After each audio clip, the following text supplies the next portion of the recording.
Please welcome Baroness Kay Andrews, who's author of Tackling Poverty Through Culture. Kay. Thank you, Matthew. It's good to be here, actually. It's good to be part of this ferment of ideas. I'm bringing another sort of notion of exchange.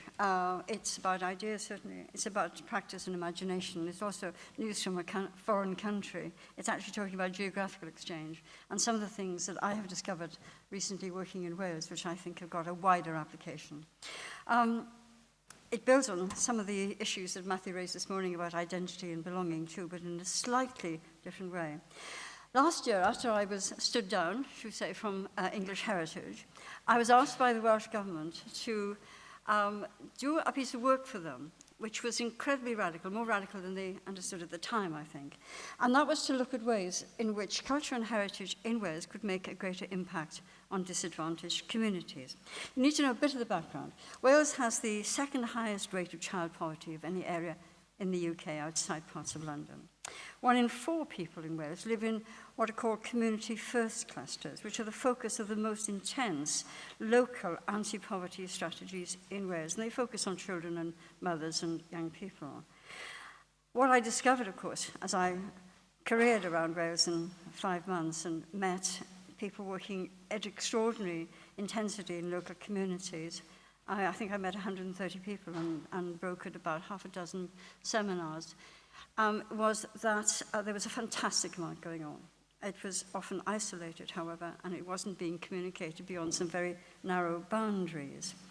And of course, what was missing, and this is not new, was a sense of connectivity and clarity of purpose. There were some very good cross-border partnerships, arts partnerships working in parts of Wales. There's fantastic outreach work, people who are here today in the National Museum of Wales, for example.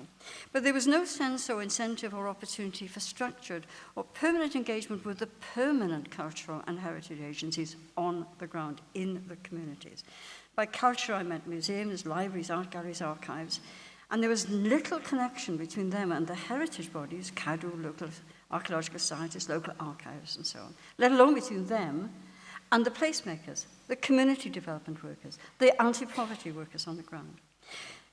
Put together with the Welsh statistics, which show that 29% of people in the poorest socioeconomic groups had any form of participation in the arts, compared with 43% of the rest. And what you see is a graph of inequity in one of its most toxic forms. I think it's equivalent to the inverse care law. It's the inverse cultural law, whereby the people who could make the greatest use of these assets have the least access to them.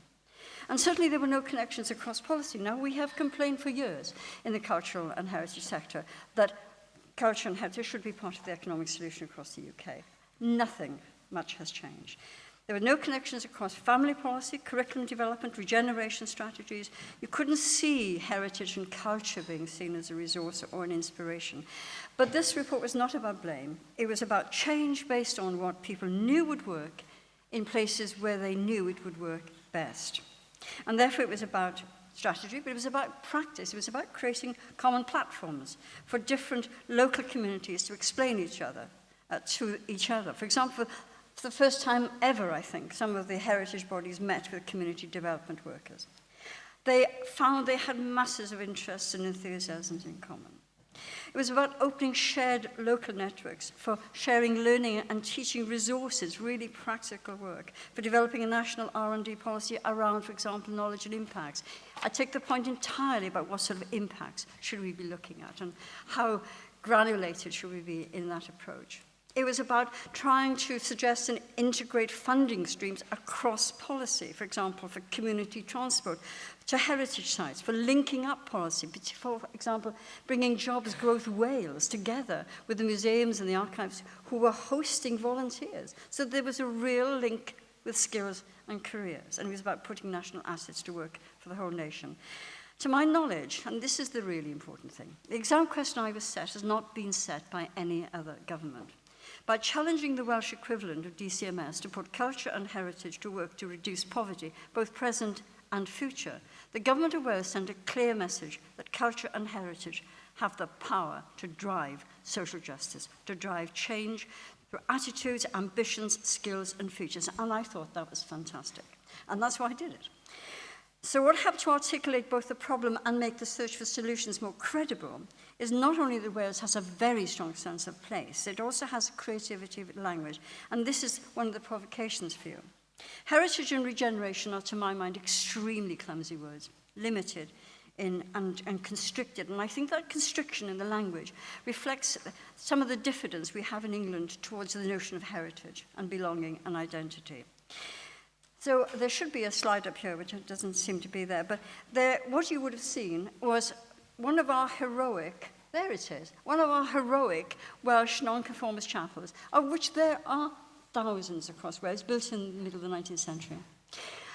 It was a heart of community. When I was growing up, that would have been packed 3 times on Sunday and half across the week as well. Now it's packed with a different constituency. It's got a magnificent library, it's got a theatre, it's got a community social enterprise. You know all these stories, there are many of them. But this is slightly different because what's driving that is a policy for local regeneration which is driven by the local authority up a very poor valley. A local authority, Caerphilly in this case, which is also using cinemas, for example, which there are very many in Wales, to co-locate services and cultural activities, film and theatre and lots more. Now, the other slide is this mysterious word, Cynefin. It's a word which is recent and that's significant in itself. It's not a fixed translation, but it's a word that fills the gap that's been talked about a lot today.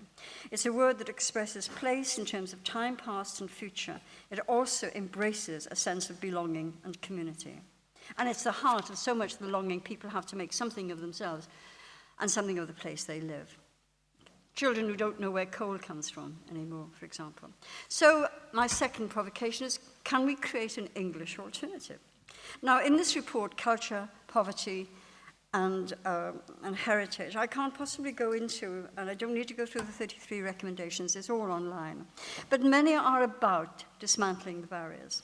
They're very practical and psychological barriers sometimes, which, as we know, stop people from feeling included in the cultural institutions, from even approaching these forbidding and forbidden doors. It also means, for example, getting the national collections held across Wales into the libraries and archives and the health centres and the community bases, getting them safely planted into the community on a shared cultural basis. It's about digitalization, it's about new technologies. There's enormous possibilities. 2 in particular, and finally, are relevant to this session.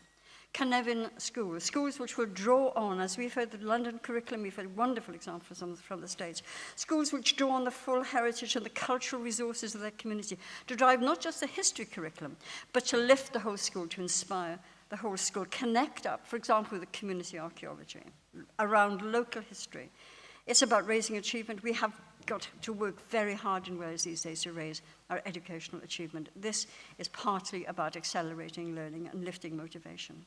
And a placemaking strategy, which the HLF is heavily involved with already, linking heritage and regeneration, involving housing, reviving iconic industrial sites, such as Copperopolis, outside Swansea, the centre of the copper world for almost a century. Now, 4 chimneys left where there were once hundreds and a few engine rooms, but enough to read that site for what it was and enough to build a community around it and to make sense of it.